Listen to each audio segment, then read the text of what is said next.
You are looking at a live picture from Sherman Park right now, the center of that breaking news. A legal showdown tonight between Milwaukee County Executive Chris Abele and Sheriff David Clark. Abele ordered the fence around the park to be taken down this morning, calling it a barrier to healing. But Sheriff Clark instructed deputies to put that fence back up and arrest anyone, including Abele, who refused to leave the park after 6 p.m. Tonight, that battle moved to the courtroom. We have team coverage for you right now. Rebecca Clough is live at Sherman Park with reaction. But we begin with Ricky Mitchell. She's live at the courthouse with more on the judge's ruling on this showdown. Ricky.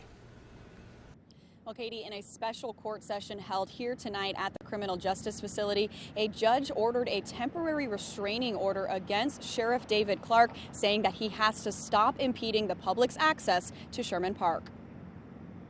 The sheriff is not above the law. Milwaukee County Circuit Court Judge David Hansher held a special court session tonight all over this orange fencing around Sherman Park. The fencing went up 3 weeks ago following violence in the Sherman Park neighborhood when Sheriff David Clark ordered that the park would close early indefinitely.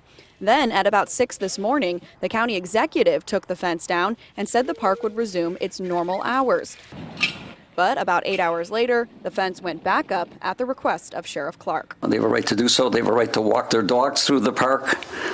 And closing it down does not serve any public interest. And the sheriff hasn't, by not showing up here, has basically conceded such. The judge said Sheriff Clark refused to attend tonight's hearing after he was served with the motion. An attorney representing the county executive said by keeping the park closed, the sheriff took away the public's right to freedom of expression. I think it's important that the public have free and unencumbered use and enjoyment of their property, public property, and so, we're very happy with the judge's decision.